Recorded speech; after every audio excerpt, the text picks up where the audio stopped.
Consider the amount of grains you eat every day. How much do you enjoy them at every meal? Pasta, cookies, cereal, donuts? How many of these things are your favorite things to eat? Now imagine that you couldn't eat any common grains made of wheat, barley, oat, or rye, or else your body would become malnourished no matter how much food you digest. Imagine that you walk into a common restaurant but can't find a single thing to eat without having it destroy your stomach. Imagine showing up at events to realize that every food being served is dangerous and life-threatening. For many people, this nightmare is everyday life. This is just one of the many obstacles that people run into when having celiac disease. Except the biggest obstacle is that many people who have celiac disease are not only unaware of what it is and how common it is, but are also oblivious to the fact that they might have celiac disease. Celiac disease is an autoimmune disease that involves an intolerance to gluten. Gluten is the protein found in wheat, barley, oat, and rye. When a celiac digests gluten, their body reacts by producing antibodies against gluten that accumulate in the small intestine and attack the villi. Villi are the tiny tentacles that soak up nutrients from food, located all along the inside of the small intestine. When the villi are destroyed, the diseased person is no longer able to absorb basic nutrients needed from meals to stay healthy and alive. More importantly, from not being able to absorb any nutrients, the person quickly becomes malnourished and other problems arise, no matter how much food the person is digesting. This disease not only has countless symptoms related to digestion that are not always obvious, but many symptoms can occur elsewhere on the body. According to the ADAM Medical Encyclopedia from the U.S. National Library of Medicine, the variety of hidden symptoms can lead to delayed diagnosis. While some people may have several painful symptoms, others may only have one. Gastrointestinal symptoms can include gas or indigestion, constipation or vomiting, abdominal pain, decreased or increased appetite, nausea, or unexplained weight loss. The encyclopedia article continues, because the intestines do not absorb many important vitamins, the following symptoms may start over time: bruising easily, fatigue, growth delay in children, hair loss, missed menstrual periods, muscle cramps and joint pain, nosebleeds, and unexplained short height. To further complicate the diagnosis of celiac disease, some patients have no noticeable symptoms at all. The National Digestive Diseases Information Clearinghouse states that many adults have the disease for a decade or more before being diagnosed. The longer a person goes undiagnosed and untreated, the greater chance of developing long-term complications. Celiac disease is a complicated disease to diagnose due to the countless confusing symptoms, and if diagnosis becomes delayed, the symptoms can become worse and cause greater long-term damage. Celiac disease can also lead to many other serious health issues, since once one autoimmune disease is obtained, then the body is able to get others easily. For example, people diagnosed with celiac disease have a much higher risk of getting diabetes, thyroid disease, intestinal cancer, anemia, Crohn's disease, having a child with Down syndrome, or possibly dying early. However, there is no exact cure. The only way to heal the body is to remain on an extremely strict no-gluten diet. This diet excludes all foods with traces of wheat, barley, rye, and oat.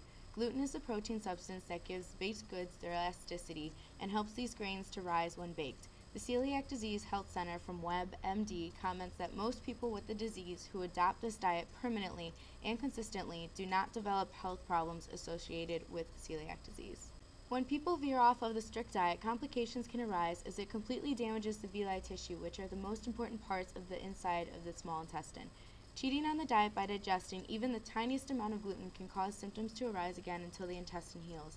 While the symptoms can improve after short weeks, it can take 6 months or longer just for the villi and the small intestine to grow back and return to normal. Since these villi are the pieces soaking up the nutrients from food, the person could possibly become malnourished as their immune system is weakened while waiting for the villi to be replaced. Many children and young adults become hospitalized after veering off the diet due to their body reacting to the poisonous gluten and becoming malnourished. It is important to diagnose celiac disease when symptoms show in order to heal the small intestine as soon as possible. The earlier the disease is diagnosed, the less likely it is for the more serious long-term consequences to come up. This is an important reason of why awareness must be raised for celiac disease in order to inform people that letting this disease go unnoticed will result in worse health conditions. Raising awareness for this disease appeals to me because I have celiac disease. I was diagnosed 7 years ago on October 3, 2004. The diagnostic process did not take long as I went through a simple blood test and then biopsy of the small intestine. However, the doctors didn't realize until after that I had had the symptoms and been malnourished for over 2 years, which caused growth complications. I have had deep knowledge and obvious experience with this autoimmune disease. I frequently have to repeat facts and explanations regarding the disease on a day-to-day basis.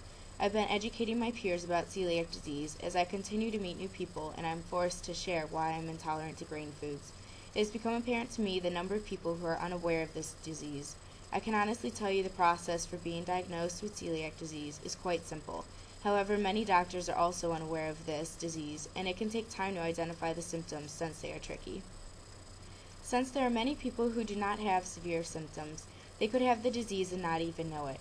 This is frightening that they are walking around with this disease and fully unaware of the harm they are doing to their own body.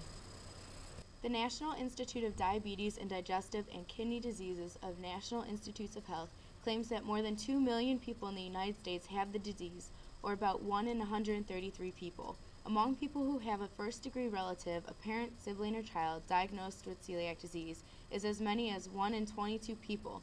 However, due to many people and healthcare providers that are unaware of celiac disease, the University of Chicago claims that due to varied and complicated diagnostic problems, an estimated 97% of people with celiac disease remain undiagnosed. It is important for awareness to be raised for celiac disease in order to educate the general public about it and learning how to recognize symptoms before the symptoms lead to a more dangerous situation. Although the gluten-free diet is quite a challenge to adapt to, it is essential for those with the disease to follow it for their survival. Since this complicated disease is highly hereditary and European descent, awareness must be raised in order to inform the 97% of people who are unaware of this disease. Everyone can help to spread awareness, as there are several supporting foundations such as the Celiac Disease Foundation, Celiac.com, or Celiac Peru Association, and more. Several host fundraisers and accept donations to raise money for research. You can also help by hearing the facts about celiac disease and simply starting conversations about it with other people who are unaware. It is important for families to be educated as well, due to the fact that this disease is hereditary and the amount of gene carriers can be increasingly high in families of European descent. Parents should be aware of the symptoms and keep track of the child's growth rates in order to catch this disease as soon as possible. If the child could possibly be affected, it most likely will arise either at birth, puberty, or early adult years. However, parents also need to be tested, since the disease is sneaky and could be dormant and not arise until late adult years, including seniors ages 55 or older. For this reason, I am proposing the idea that pediatricians and other healthcare providers start screening for celiac disease at pivotal points in patients' lives, such as at ages 3, 12, 18, 30, and 50. Screening patients can be done quickly and easily by testing antibody levels in a blood test to evaluate whether celiac disease is present or not. My hope is to start intensely spreading awareness for celiac disease in doctors' offices to educate all patients and encourage them to be tested. Help raise awareness and get tested, or spread this idea through conversation. You never know if you or your loved ones could be walking around with this hidden disease.